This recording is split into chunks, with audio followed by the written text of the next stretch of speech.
हे अम्बा जय जगदम्बा तू जग के कल्याणी छै। जय हे अम्बा जय जगदम्बा तू जग के कल्याणी छै। जग में बाजौ तोरे डंका तू मैया महारानी छै। जग में बाजौ तोरे डंका तू मैया महारानी छै। तू ही शारदा बन विद्याद लक्ष्मी बन धन दै छै। तू ही शारदा बन विद्याद लक्ष्मी बन धन दै छै। सुर नर मुनि सब पूजो तोरे कण कण में म बसै छै। तू सुर नर मुनि सब पूजो तोरे कण कण में म बसै छै। तू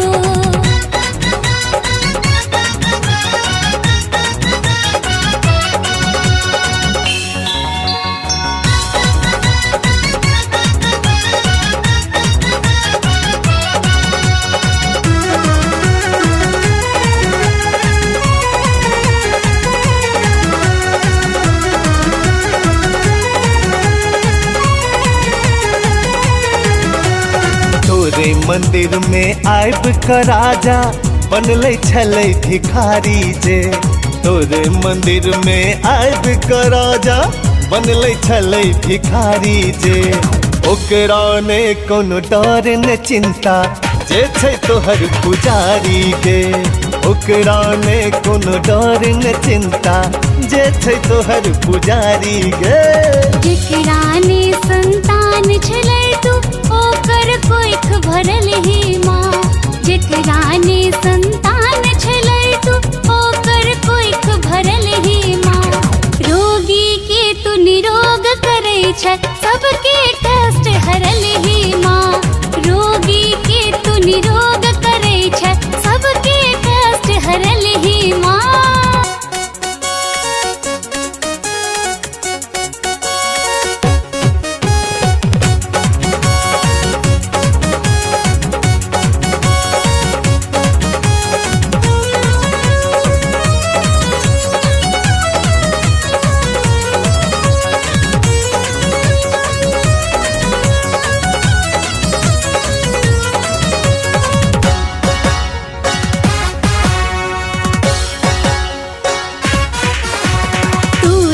हई हठवाली मैया तू ही बसै छौ चैठ में।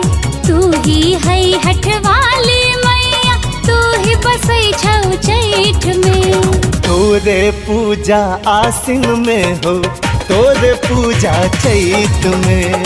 तोरे पूजा आसिन में हो तोरे पूजा चैत में। तू ही हई हठवाली मैया तू ही बसै छौ चैठ में।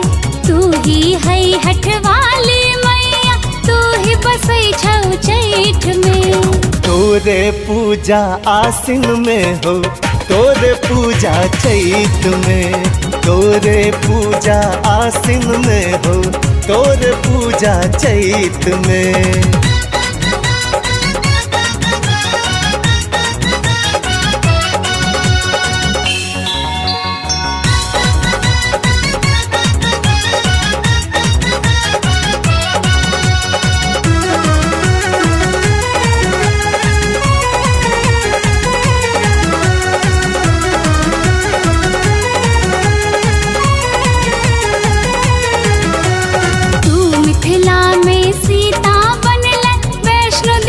कश्मीर में तू मिथिला में सीता बनल वैष्णो देवी कश्मीर में। तू आसाम में कामाख्या छै तू ही शारदा मैहर में। तू आसाम में कामाख्या छै तू ही शारदा मैहर में। तू मिथिला में सीता बन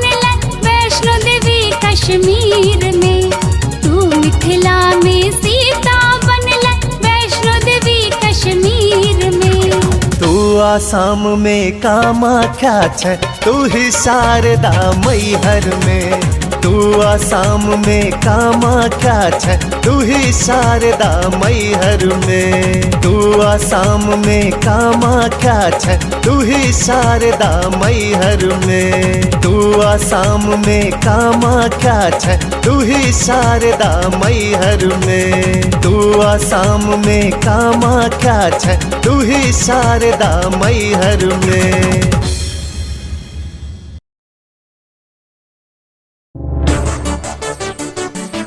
नीलम मैथिली चैनल के सब्सक्राइब करबा के लेल लाल बटन का दबाव आ घंटी पर क्लिक करके नव नव मैथिली गीतक आनंद उठाओ।